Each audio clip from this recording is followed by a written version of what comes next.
आदरणीय पवार साहेब, माझ्या समवेत बसलेले महाविकास आघाडीचे सर्व मान्यवर आणि उपस्थित पत्रकार बांधवांनो भगिनी, आजच्या आपल्या भेटीचा हेतू जयंतरावने सांगितलाय, पृथ्वीराजजींनी सांगितलेला आहे. महाराष्ट्राच्या जनतेने जो कौल दिला आणि एक संपूर्ण देशामध्ये असं वातावरण होतं की भाजपा विरुद्ध कोणी लढू शकत नाही, हे अजिंक्य आहेत. तर अजिंक्यपणा त्यांचा किती फोल आहे, तो फोलपणा महाराष्ट्राच्या जनतेने ताकदीने राखून दिलेला आहे. म्हणून महाराष्ट्राच्या जनतेचे तर आम्ही आभार मानतोच आहोत. त्यांचे आशीर्वाद तर आम्हाला पाहिजेतच आहेत.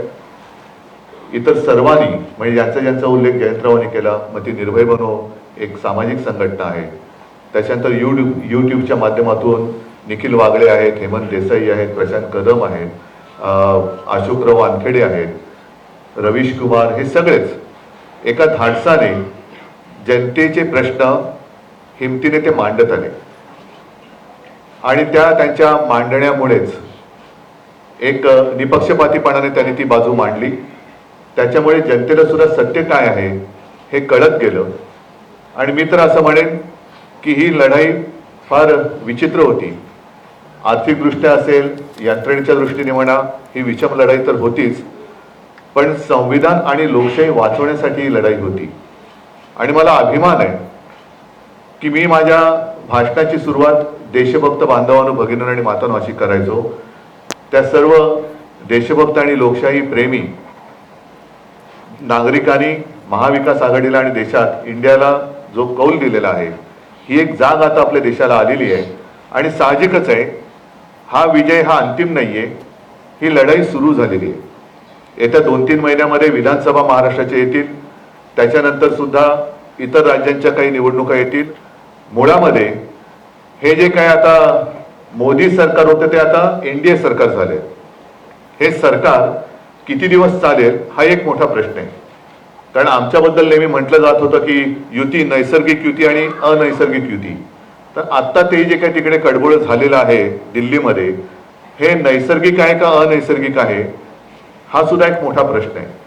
एकूणच देशातली जनता या निवडणुकीच्या निमित्ताने जागी झाली, हे फार मोठं यश या निवडणुकीच्या वेळेला आपल्याला मिळालं असं मी मानतो. आणि आपल्या मनामध्ये काही प्रश्न असतील आपण विचारा, त्याला उत्तर द्यायचा आम्ही प्रयत्न करू.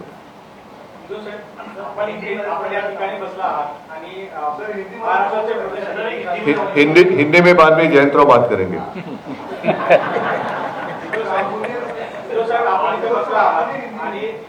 महाराष्ट्राचे प्रदेश अध्यक्षांनी म्हटलंय की 288 जागा काँग्रेस पक्ष लढेल. दोन्ही बाजूला काँग्रेस पक्षांची नेते आहे, परंतु प्रदेश अध्यक्ष मात्र वेगळी भूमिका घेताना पाहायला मिळत आहे. तुम्ही या ठिकाणी संयुक्त पत्रकार परिषद घेताय, एक ताकद दाखवत आहे, मात्र काँग्रेसचे अध्यक्ष वेगळी भूमिका पाहिजे.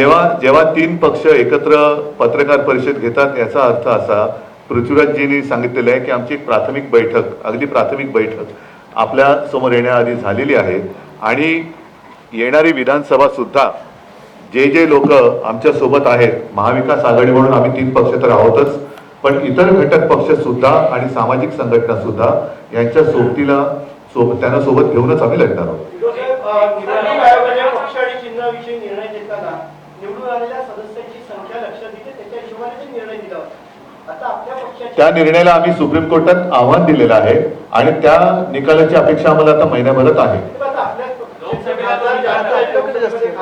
नाही, आता खासदार तर आमचे झालेलेच आहेत, पण मुळामध्ये तो निर्णय कसा अयोग्य होता हा सुप्रीम कोर्टासमोर सुप्रीम कोर्टाने त्याच्याबद्दल सुद्धा नाराजी व्यक्त केलेली आहे. म्हणून मला असं वाटतं की येत्या काही, आता सुट्टी संपले सुप्रीम कोर्टाची, पण येत्या काही दिवसात त्याची निकालाची आम्ही अपेक्षा ठेवतो. पण जनतेच्या न्यायालयामध्ये काय झाले जगाने बघितलेले आहे.